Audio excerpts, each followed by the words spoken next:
Welcome to today's deep dive. If you're joining us right now, it's probably because you have a curiosity about how the world actually works beneath the surface. Right. You want to understand the hidden systems that shape our reality. So today, we are exploring this fascinating visual presentation provided in our sources called the Han Blueprint. It's a great one. It really is. We're looking at how China's first truly enduring dynasty, the Han, essentially engineered a cultural, historical, and linguistic operating system from scratch. And this operating system was, well, it was so robust, so perfectly coded, that it successfully ran an empire for 2,000 years. Yeah, and it's an incredible architectural feat of statecraft, honestly. And we're going to move quickly today to cover this massive blueprint in under 15 minutes. Definitely. But to really grasp what the Han accomplished, you have to understand the initial dilemma they faced. They built their rule on the ruins of the Qin Empire. Which was a brutal regime, right? And Yes. extraordinarily brief. Exactly. Very brief. When the Han took over, they found themselves holding absolute military control, but they completely lacked any enduring ideological legitimacy. I mean, they had the swords, but they had absolutely no story to justify why they should be holding them. That is a highly volatile position for any new ruler. You've got this massive, historically fragmented territory, you just violently took it over, and nobody actually believes you have a divine or moral right to be there. It's a recipe for instant rebellion. Right. In the source material, there's a very pointed quote from an advisor named Lu Jia. He's speaking directly to the Han founder, Liu Bang, and he tells him, you can conquer the empire on horseback, but you cannot rule it on horseback. The sheer scale of the problem Lu Jia is pointing out there is staggering. Imagine trying to unite 2,000 years of pre-existing, violently warring states into a single, undeniable narrative. It sounds impossible. How do you convince people from totally different regions with different local histories that they're now part of one unified whole? The answer they came up with is just audacious. You have to engineer the past. You have to literally write the code of history so that it points directly to your current regime as the only logical outcome. But engineering history requires a very specific kind of architect, and someone willing to pay a massive personal price. Which brings us to Sima Qian. Yes. He lived from roughly 145 to 86 BCE, and he held the title of Grand Astrologer. Sima Qian's story is such an intense, humanizing detail in our sources. It really is. In 99 BCE, he defended a defeated general named Li Ling at court. Emperor Wu was furious and ordered Sima Qian to be executed. Which was a standard punishment. Right, but Sima Qian was in the middle of writing his monumental comprehensive history of the world. So he chose a humiliating alternative instead, the punishment of castration. He chose that agonizing path over death solely so he could live long enough to finish his life's work. It shows a profound level of dedication to the historical record, and that sacrifice bought him something the Han state desperately needed, which was undeniable authority. The result of his work was a text called the Shiji, or Records of the Grand Historian. And it's crucial to note here that this was not some cheap state-sponsored pamphlet. It was an independently minded history. Because he suffered to write it. Exactly. Because Sima Qian maintained his independent thought, enduring the emperor's wrath to do so, the structure he created carried an immense weight of credibility that pure propaganda never could. And the anatomy of the Shiji reflects that massive ambition. The sources describe it almost like a sprawling architectural complex, 130 chapters total. It entirely abandons the dry, linear timeline model. It's not just a list of dates. Not at all. Yeah. You have the 12 basic annals, which form the rigid foundational timeline of the emperors. But then you have the 70 biographies. The sources call this the living meat on the bones of history.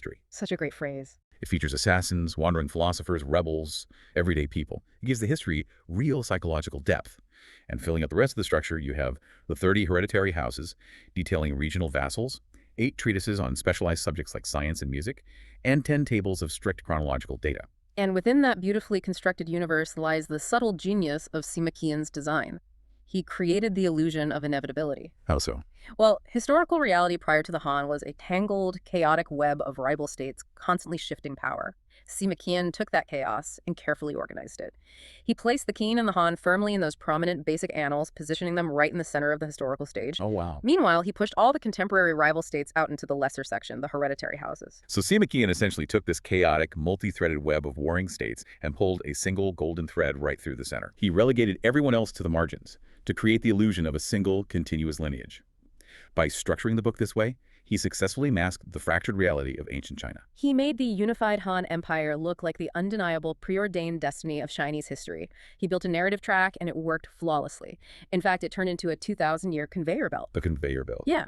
A later successor, named Bon Gu, looked at Sima Qian's framework and adapted this exact blueprint to write the Hanshu, the Book of Han. Right, but the crucial difference is that Bon Gu focused entirely on just one dynasty. Exactly. This established a formal, unbreakable routine called the Zhengxi, or Standard Histories. The cycle of the Zhengxi is a brilliant piece of political machinery. Dynasty A falls, Dynasty B takes over. Immediately, Dynasty B commissions the official history of Dynasty A. They write the obituary. They prove they are the rightful successor by literally writing the final performance review of the previous regime. It acts as an inheritance claim. You validate your own power by officially closing the book on your predecessor? And our sources note this exact routine was repeated 24 times over 2,000 years. It stretched right into the 20th century. It did. That is a highly durable piece of political software. But an empire's software cannot function if the administrators are all speaking different coding languages. Which brings us to a massive bureaucratic hurdle: taming the written word. Ancient texts at this time were plagued by homonyms and an evolving grammar. Oh, it was a mess. You could have a single written character that held vastly different meanings depending on which region of the empire you were standing in. If you were trying to issue imperial edicts, mobilize an army, or collect taxes, that kind of linguistic ambiguity is going to paralyze your government. The Han scholars recognized that they couldn't just teach the language, they had to actively engineer it. They added radicals to the characters. Semantic identifiers. Right.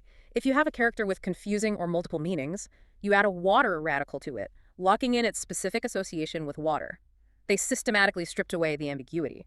And they paired that with the promotion of a standardized handwriting for all the empire's administrators called lishu, or a clerical script. It was highly practical. It was uniform, and it meant a bureaucrat in the northern capital could perfectly read a regional report from the deep south without any misinterpretation. Standardizing the script naturally forces the creation of a dictionary, too. Once you lock down the characters, you have to categorize them to ensure the entire empire is operating from the same definitions. The Han produced 3 monumental works to categorize their world. The first was the Area, a thematic categorization dividing the known world into 19 sections under heaven, earth, and human. Mapped everything out. The second was the Fengyin, compiled by Yang Xiang. This one is particularly revealing because it was a geographical categorization. It was the first known dictionary of regional dialects. From an administrative standpoint, having a dictionary that maps out exactly how different regions speak shows an incredible awareness of local variations. It gave the central government a tool to understand its far-flung, newly conquered territories. The grand finale of this linguistic project was the Shuan Jizi. Compiled by Xu Shen, this was a graphical categorization. It indexed roughly 9,000 characters using exactly 540 structural radicals. It is a masterpiece of information architecture. But locking down the dictionary was only half the battle. Once you have the words defined, you have to control the actual ideas those words are expressing. That requires organizing all of human knowledge, which led the Han to establish the first imperial library. In the late 1st century BCE. Yes. Emperor Chengdi established the library, and a scholar named Lu Xiang was tasked with the overwhelming job of categorizing all known writings. The sheer volume of material Lu Xiang handled is impressive. He categorized exactly 13,219 bamboo scrolls. To make sense of it all, he created the Kalu, or the 7 summaries. Dividing it all into departments. Right. General compilations, the 6 arts or classics, philosophers, poetry and odes, military strategy, divination and numbers, and medicine and skills. They built the definitive directory structure for the empire's intellectual life. Organizing knowledge is fundamentally about deciding what that knowledge means, though. And the sources detail a fascinating ideological war that erupted over this very issue. It was the battle for truth between the old texts and the new texts. Exactly. On one side, you have the old text school, championed by a scholar named Lu Xin. They took a scientific historiographical approach.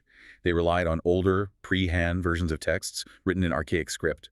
Crucially, they treated Confucius as a mortal teacher. A brilliant but entirely human philosopher. Right. The court, however, favored the new text school. This school had a much more mystical approach. They relied on texts that had been reconstructed from memory and transcribed in the contemporary Han script. And the reason the court favored this school is directly tied to political power. Because reconstructed memory is malleable. Precisely. By relying on contemporary script drawn from memory, the Han court could effectively rewrite Confucian philosophy to suit their current political needs. And as part of that rewriting, they elevated Confucius to a semi-divine prophetic figure. It changes the entire dynamic. Absolutely. If Confucius is a mortal philosopher, his ideas are subject to debate. If he's a semi-divine prophet, his teachings become unquestionable dogma. The scholar who synthesized all of this into a weapon of statecraft was Dong Zhongshu. He redesigned Confucianism for Emperor Wu, creating what we now call state Confucianism. He made some highly strategic edits to the philosophy. He stripped away a lot. Early Confucian concepts actually justified rebelling against bad rulers. There was an established idea that if a king was unjust, heaven would revoke his mandate, giving the people the right to overthrow him. Dong Zhongshu stripped that out entirely. He replaced that right to rebel with a demand for absolute, unwavering loyalty to the emperor. It is a brilliant, self-serving philosophical pivot. It really is. But philosophy is useless if it just stays in the imperial court. The Han needed thousands of government officials across a massive empire to internalize this newly edited, absolute loyalty version of Confucianism. To achieve that, you build an institution to mass-produce those loyal administrators. In 124 DCE, the Han established the Imperial University. Its explicit purpose was to train bureaucrats in this specific ideological framework, and it scaled remarkably well. By the time of the Eastern Han period, this university housed 30,000 students. Housing 30,000 students in the ancient world is a logistical marvel. It's massive. And the textbook they used to train these future bureaucrats is incredibly revealing. It was a primer written by Shi called the Jujupian. Our sources make it clear this was not a simple child's reading book, No, it was a dense 2,000-character vocabulary list. covering essential administrative terms, laws, and statecraft. It was rigorously designed for children destined for the bureaucracy. The way the Jujupian concludes is a masterstroke of psychological conditioning. The primer ends with a highly specific utopian vision of the Han Empire. It drills into these young students a picture of a flawless state, completely free from disasters, where barbarians simply submit and perfect harmony reigns. You are teaching future administrators from childhood that the empire isn't just an employer, it is the ultimate expression of human order. Exactly. While the state was busy standardizing this rigid view of ultimate human order, the sources do mention some wild intellectual fringes that resisted this narrative. There were parallel, highly mathematical chronologies thriving among intellectuals who were operating completely outside the official timeline. The deep time chronology is a perfect example of that. Yes, it didn't just map a few older dynasties, it calculated the start of the universe, the literal separation of heaven and earth, to precisely 2,760,000 years before the era of Confucius. The fact that Han intellectuals were conceptualizing a timeline, stretching back millions of years, tracking hundreds of obscure dynasties, shows an immense, sophisticated capacity for abstract thought. They were fully capable of imagining a vast, evolving cosmos. But that wasn't the official line. No. However, the official Han worldview dealt with time very differently. Despite these cosmic timelines existing on the intellectual fringes, the philosophical consensus of the state was incredibly rigid and static. The sources refer to this as the illusion of stasis, or the end of history. This consensus was widely shared by the architects of the empire. Lugia, the advisor we discussed earlier, Simikian, the historian, and the authors of the Jujupian all agreed that historical progression had reached its final destination. They categorized human evolution into 3 stages. First was basic survival, then came the creation of ritual, and finally the absolute perfection of the classics under the Han. Claiming that society has reached the final stage of human evolution as the ultimate tool of control. The Han convinced their subjects that progress was functionally complete. With the unification of the empire, the sole remaining duty of humanity wasn't to invent new political systems or challenge the social order, it was simply to maintain this current state of perfection forever. That illusion of eternal perfection eventually collided with reality, though. The physical hardware of the Han Empire, the walls, the armies, the actual centralized government, it did not last forever.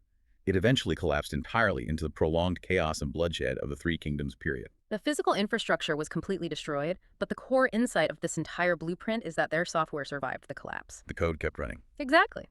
By standardizing the written script, institutionalizing the official reporting of history through the Zhengxi conveyor belt, and hard-coding state Confucianism into the education system, the Han Dynasty engineered a cultural operating system that ran China for the next 2 millennia. Even when foreign conquerors took over later in history, they invariably adopted the Han operating system to run the administration. Because the underlying code was simply too effective to ignore. It is a masterclass in how controlling the tools of knowledge allows you to outlive your own physical existence. Yeah. The sheer scale of what they accomplished, organizing history, language, and education so thoroughly that it dictates the reality of an entire civilization long after the original empire falls, is breathtaking. It demonstrates that true power isn't merely about conquering territory, it is about defining the boundaries of reality for the people living in that territory. They created an architecture of the mind that proved far more durable than any physical monument. Which leaves you, our listener, with a final thought to mull over as you step back into your day. We have seen how the Han Dynasty constructed a massive mainline illusion, a narrative that convinced millions of people their specific engineered system was the inevitable, final destiny of history. So looking closely at the systems you interact with today, what are the mainline illusions or the invisible cultural operating systems that we simply accept as inevitable in our modern world? Who wrote the code that we are currently running? Exactly. Keep questioning the narrative around you. And thank you for taking this deep dive.